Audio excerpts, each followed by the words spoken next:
नमस्कार मंडळी, कुण्या राजाची ग तू राणी या मालिकेच्या आजच्या भागात आज आपण बघणार आहोत. मृण्मयी आणि गुंजा दोघीही बसलेल्या असतात. गुंजा रडत असते. मृण्मयी गुंजाला म्हणते की गुंजा, खरं तर मुंबईमध्ये प्रोफेसर होण्याऐवजी ना मी डोंगरवाडीला प्रोफेसर असायला हवे होते, म्हणजे तुझ्या इतका समजूतदारपणा मलाही आला असता. गुंजा म्हणते की नाही, मी जे आयुष्य काढलं ते तुमच्या वाट्याला कधीच येऊ नये.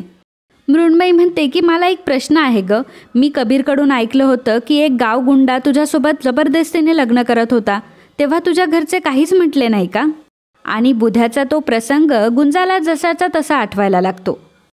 गुंजा तिला म्हणते की खरं तर माझ्या आईने खूप विरोध केला, परंतु माझा बाप तर पक्का नालायक. आम्हाला माहीतसुद्धा नाही आहे तो कुठे येतो. माझ्या आईला तो एकटं सोडून गेलाय.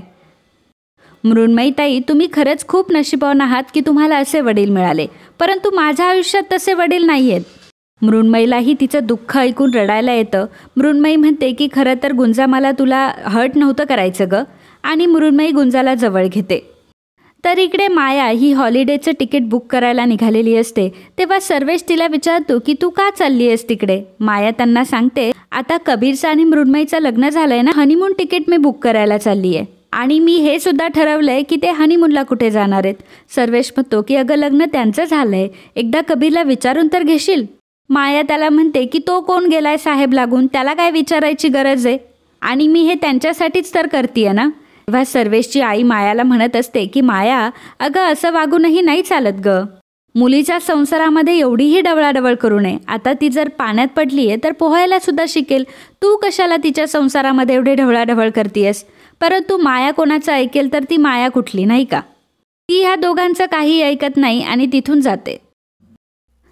तर मित्रांनो, तुम्ही जर ह्या चॅनलवर नवीन असाल तर प्लीज चॅनलला लगेच सबस्क्राईब करा. आणि आजच्या व्हिडिओचं लाईक्सचं टार्गेट असणारे 200 लाईक्स, त्यामुळे हे टार्गेट पूर्ण करण्यासाठी आम्हाला मदत करा. धन्यवाद. तर इकडे उमेर आणि कबीर दोघंही चहाच्या टपरीवर चहा घेत बसलेले असतात. कबीरचा मूड जरा ऑफ असतो. तेव्हा उमेर त्याला म्हणत असतो की मला माहिती आहे तुझ्या मनाची परिस्थिती, आणि मला हे पण माहिती आहे की तू आता काय फील करतोय. तितक्यातच तिथे सर येतात. सरांना बघून कबीर आणि उमेर उठतात. तर सर म्हणतात की आता बातमी तर चहाच्या टपरीवर उडत उडत आलीच असेल, म्हणून मी बातमी द्यायला थेट इथेच आलो. तुम्हाला तर कळलीच असेल बातमी काय आहे ते. कबीर म्हणतो की हो सर, आम्ही आत्ताच वाचली बातमी. की आता सरांना एक फोन येतो. तेव्हा कबीर विचारतो की सर कोणाचा फोन आहे? त्यावर सर सांगतात की सरांजनचा फोन आहे. तिथे सापळा रचून पोलिसांनी सत्यजितला पकडलंय. ज्यांचं म्हणणं आहे की कोणीतरी मध्यस्थी असायला हवं, जेणेकरून पोलिसांच्या आणि सत्यजितच्या मध्ये कोणी बोलू शकेल. मागच्या वेळी आपण सत्यजितवर आर्टिकल लिहिलं होतं डोंगरवाडीत जाऊन, आणि ते तूच लिहिलं होतं, त्यामुळे त्यांची अशी अपेक्षा आहे की तू जावं तिथे.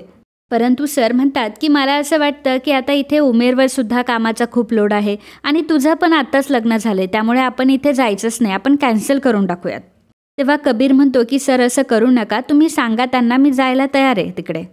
हे बघा सर, कामासाठी मी कुठल्याही गोष्टीची पर्वा करत नाही, आणि याआधीसुद्धा मी सत्यजितला भेटलो आहे आणि मला माहिती आहे की तो माझं नक्की ऐकेल. सर म्हणतात की अरे पण एकदा मृण्मयीसोबत बोलून तर घेशील.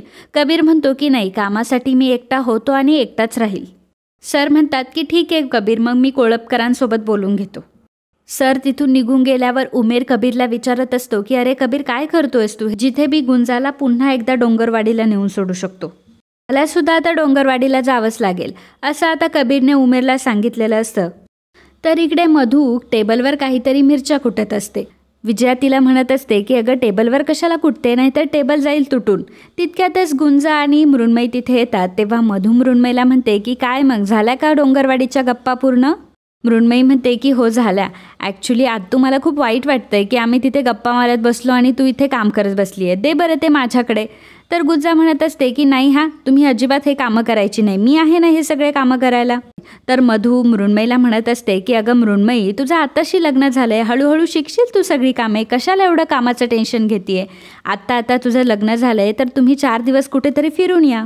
तेवढ्यातच माया आणि सर्वेश दारावर येऊन उभे राहिलेले असतात. माया म्हणत असते की अहो जाणार आहेत ते फिरायला. मधुश्रीताई, तुम्ही नका टेन्शन घेऊ त्याचं, आणि तुमची जरी इच्छा नसली तरी आम्ही त्यांना फिरायला पाठवणार आहोत.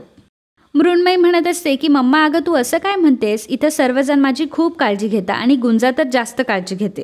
माया तिला म्हणत असते की नुसती जोकर आहे ती. मृण्मयी, तू ह्या गुंजाच्या जास्त जवळ जाऊ नकोस, ह्या लोकांनी उगाचच तिला डोक्यावर ठेवून बसवलंय.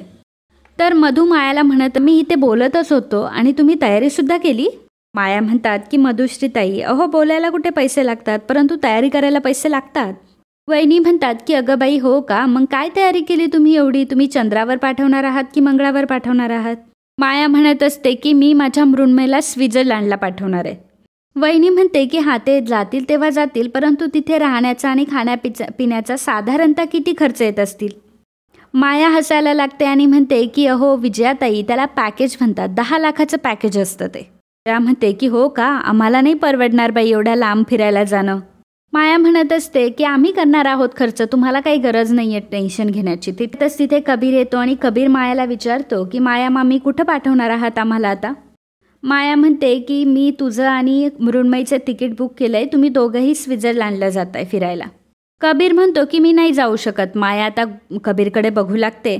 आणि मित्रांनो, आजचा हा भाग इथेच संपतो. पुढील भागात आपल्याला पाहायला मिळणार आहे मायाने कबीर आणि मृण्मयीसाठी हनीमूनचे पॅकेजेस आणलेले असतात, मात्र त्यासाठी कबीर नकार देत असतो. तेव्हा माया म्हणत असते की बघितलं मृण्मयी, तुझ्या लग्नाला अजून 4 दिवससुद्धा झाले नाही आहेत आणि बघ कबीर तुझ्यासोबत कसा वागतोय आणि तू सुद्धा खुश दिसत नाही आहेस.